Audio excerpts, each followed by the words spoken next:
À 9h22, un unique contact missile quitte le littoral iranien et le radar SPI-6 de l'Abraham Lincoln le capte 4 secondes plus tard. Dans le centre d'information de combat, le lieutenant-commandant Rachel Webb regarde le contact et ne ressent rien d'inhabituel. Une trajectoire balistique unique, montée propre, profil Khorramshahr standard. Un missile que l'Abraham Lincoln a neutralisé tellement de fois dans cette guerre que la séquence d'interception s'exécute presque automatiquement. SM-6 assigné, solution en construction, tout exactement comme cela doit être. L'Iran comptait là-dessus. Ce que Webb ne sait pas, ce que personne dans le centre d'information de combat ne sait encore, c'est que ce missile n'a pas été conçu pour être neutralisé.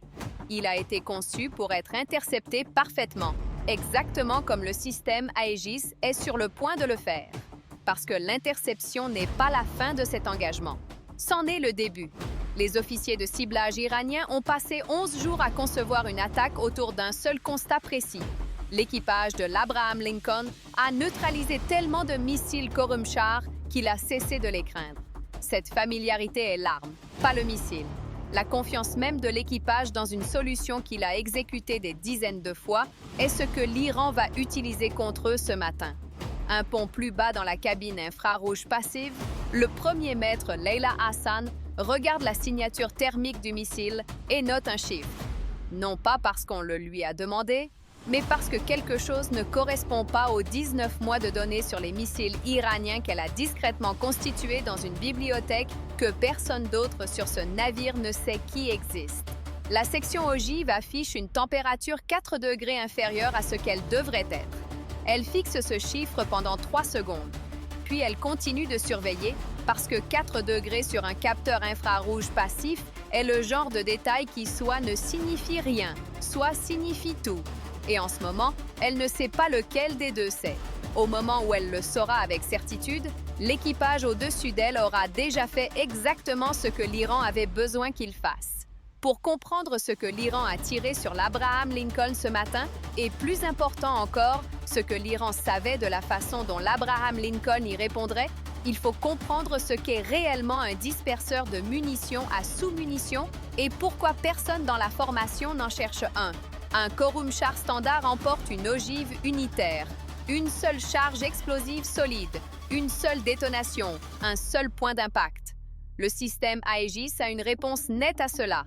Interception S, M6 en phase terminale, haute probabilité de destruction, engagement terminé.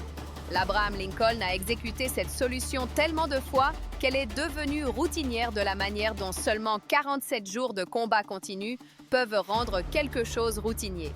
Le Khorramshahr à variante à sous-munitions ne porte aucune ogive unitaire du tout. Sa section avant est un disperseur, un cylindre métallique creux bourré de 80 sous-munitions individuelles, chacune étant une petite bombe à guidage autonome pesant 4 kg avec sa propre charge creuse et son propre guidage terminal. Le disperseur est creux entre les sous-munitions parce que l'espace creux ne retient pas la chaleur de la même façon qu'une charge explosive solide sur un capteur infrarouge passif pendant le vol. Un disperseur creux affiche une température 4 degrés inférieure à celle d'une section ogive standard. 4 degrés. C'est toute la différence entre un missile que l'Abraham Lincoln sait neutraliser et une arme qui va faire quelque chose que le système Aegis n'a jamais été conçu pour gérer. À 12 000 mètres d'altitude, le disperseur s'ouvre. Les 80 sous-munitions se libèrent simultanément, chacune déjà armée, chacune déjà orientée vers le pont d'envol de l'Abraham Lincoln directement en dessous, chacune tombant sur un arc balistique indépendant qui les répartit sur un rayon de dispersion de 6 km et demi. Le radar SPI-6, qui suivait un seul contact sur une trajectoire balistique propre, a soudainement 80 contacts sur son écran. Non pas depuis l'horizon, directement depuis le dessus, tombant verticalement sur la formation depuis 12 000 mètres. Le système Aegis a été conçu pour engager des menaces approchant depuis l'horizon, des missiles volant vers le navire. Pas 80 objets tombant verticalement depuis directement au-dessus à courte portée, avec presque aucune géométrie d'interception disponible. L'enveloppe d'engagement du SM-6 ne couvre pas les menaces quasi verticales à cette portée. Le Phalanx CIWS peut engager des cibles venant d'en haut, mais son radar de guidage unique ne suit qu'un seul contact à la fois. 80 contacts, un seul radar de guidage. Le Phalanx peut en arrêter peut-être 4 avant que les autres n'atteignent le pont d'envol. L'Iran le savait. L'Iran le savait depuis la première semaine de la guerre, quand ses analystes ont étudié chaque géométrie d'engagement du système Aegis que l'Abraham Lincoln avait utilisé contre leurs missiles et ont trouvé la seule direction que le système ne peut véritablement pas défendre à grande échelle, directement vers le bas depuis directement au-dessus, avec 80 contacts indépendants arrivant simultanément. Le Khorramshahr n'était que le système de livraison. Les 12 000 mètres n'étaient que l'adresse, et la propre séquence d'interception de l'Abraham Lincoln, celle qui s'exécute parfaitement en ce moment, celle dans laquelle l'équipage a une confiance totale, est le mécanisme qui amène le missile à cette adresse sans être inquiété. Webb a autorisé le SM-6 à 9h24 et il monte vers une solution d'interception propre qui va fonctionner exactement comme prévu. Le missile va être détruit. Et quand il sera détruit à 12 000 mètres directement au-dessus de la formation, 80 sous-munitions vont se déployer sur le pont d'envol de l'Abraham Lincoln avec rien de significatif pour les arrêter. Hassan saisit le circuit vers le centre d'information de combat à 9h24. Commandant, ici Hassan en infrarouge passif. Le contact Khorramshahr présente une section ogive affichant 4,1 degrés en dessous de la valeur thermique de référence standard. Je dispose de 19 mois de données sur les signatures des missiles iraniens. Et cette mesure est cohérente avec un disperseur à sous-munitions, pas avec une ogive unitaire. Si j'ai raison, ce missile n'a pas besoin de survivre à l'interception. Il s'ouvre en altitude et largue des sous-munitions directement sur la formation. La solution SM-6 doit être réorientée vers une altitude d'interception inférieure avant que le missile n'atteigne 12 000 mètres. Nous avons peut-être 90 secondes. Webb regarde son écran. Solution SM-6 propre. Un contact, 94% de probabilité d'interception. L'engagement se déroulant exactement comme il s'est déroulé des dizaines de fois auparavant. Elle dit à Hassan que son évaluation a été consignée et lui demande de patienter. Le contact passe 10 000 mètres. Hassan ne discute pas. Elle revient à son écran et continue de calculer parce que patienter n'est pas la même chose que s'arrêter. Si le SM-6 frappe le Khorramshahr à 12 000 mètres, les sous-munitions se libéreront quand même, non pas selon un schéma de dispersion contrôlée, mais selon un schéma fragmenté et chaotique, ce qui est pire à certains égards et meilleur à d'autres. Le système de défense ponctuelle Sea Sparrow, qui contrairement au Phalanx utilise une ogive à fusée de proximité qui détonne à l'intérieur d'un groupe de contacts rapprochés, est ce qui se rapproche le plus sur l'Abraham Lincoln d'une arme capable d'engager plusieurs contacts simultanés venant du dessus en un seul tir. Elle commence à construire une solution de prépositionnement Sea Sparrow pour un engagement en élévation. Personne ne le lui a demandé. Elle le fait quand même parce que le contact est à 10 800 mètres et qu'il lui reste 2 200 mètres pour se tromper sur tout. Elle saisit à nouveau le circuit à 9h25. Commandant, le contact est à 11 000 mètres, 1000 mètres en dessous de ce que j'évalue comme altitude de dispersion. Je ne vous demande pas d'annuler le SM-6. Je vous demande de le réorienter pour intercepter à 11 300 mètres au lieu de 12 300 mètres plus bas. C'est la différence entre 80 sous-munitions se libérant selon un schéma contrôlé directement au-dessus de nous et 80 sous-munitions se libérant selon un schéma fragmenté que le Sea Sparrow pourrait partiellement être capable d'engager. J'ai également besoin d'une autorisation pour prépositionner le Sea Sparrow pour une couverture en élévation immédiatement. Webb regarde le contact, 11 100 mètres, le SM-6 montant déjà vers sa solution d'interception. Réorienter en cours de vol signifie reconstruire la géométrie de contrôle de tir depuis le début, avec 34 secondes restantes avant que le missile n'atteigne 11 300 mètres. Elle regarde les données de signature thermique que Hassan a jointes à son rapport, la mesure à 4,1 degrés de froid, l'horodatage montrant que Hassan suivait cette anomalie spécifique depuis le moment où le missile a décollé. Elle est sur le point de dire à Hassan de patienter encore une fois. Elle a exécuté cette solution d'interception 47 fois. Elle a fonctionné 47 fois. Un marin de rang inférieur surveillant une variance thermique sur un capteur infrarouge passif n'est pas une raison pour reconstruire une solution de contrôle de tir fonctionnelle avec 34 secondes restantes. Sauf que 4,1 degrés n'est pas un petit chiffre sur un capteur infrarouge passif. Et Hassan a 19 mois de données derrière elle. Et le contact est à 11 500 mètres. Webb réoriente le SM-6 à 9 heures, 25 minutes et 41 secondes. L'ordinateur de contrôle de tir dispose de 31 secondes pour reconstruire la géométrie d'interception vers une nouvelle altitude 300 mètres plus basse que la solution originale. C'est un calcul difficile. Changer un point d'interception en cours de vol nécessite de prendre en compte la vitesse actuelle du SM-6, son cap et son état de carburant par rapport à une nouvelle position projetée pour une cible qui monte encore. Le système Aegis signale la réorientation comme à risque élevé. Webb l'autorise quand même. La solution reconstruite se verrouille à 9 heures, 26 minutes et 9 secondes. Le contact passe 11 300 mètres, 11 400 mètres.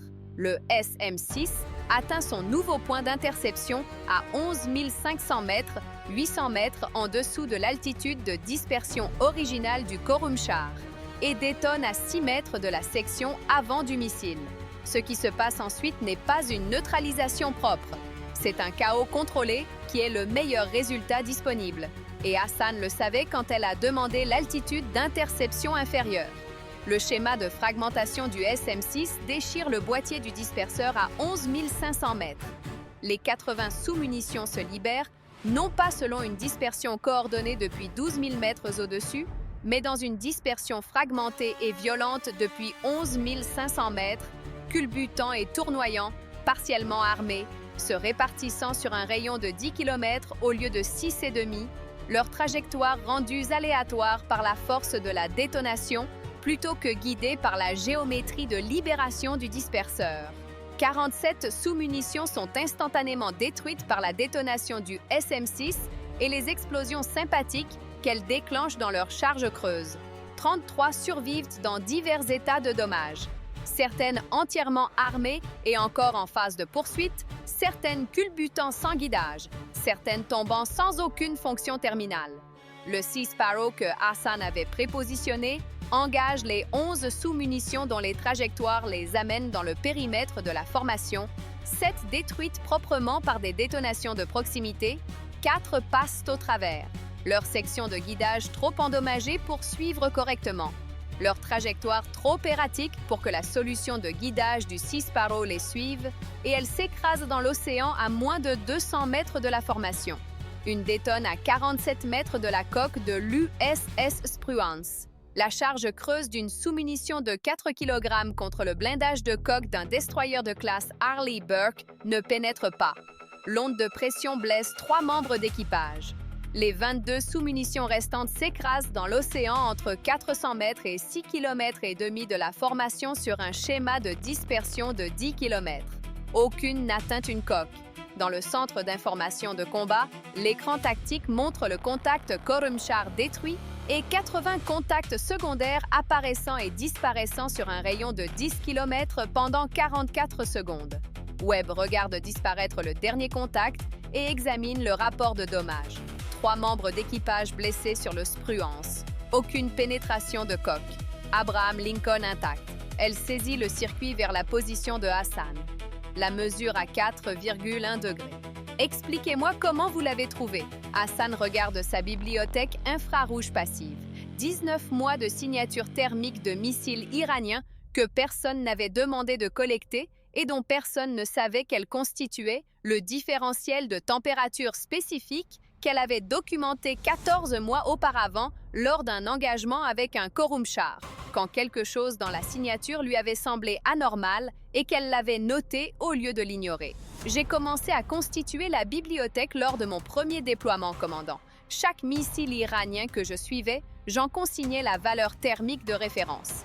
Après suffisamment de points de données, les anomalies deviennent visibles. Webb reste silencieuse un moment, puis elle demande « Combien d'anomalies avez-vous consignées que vous n'avez pas encore signalées?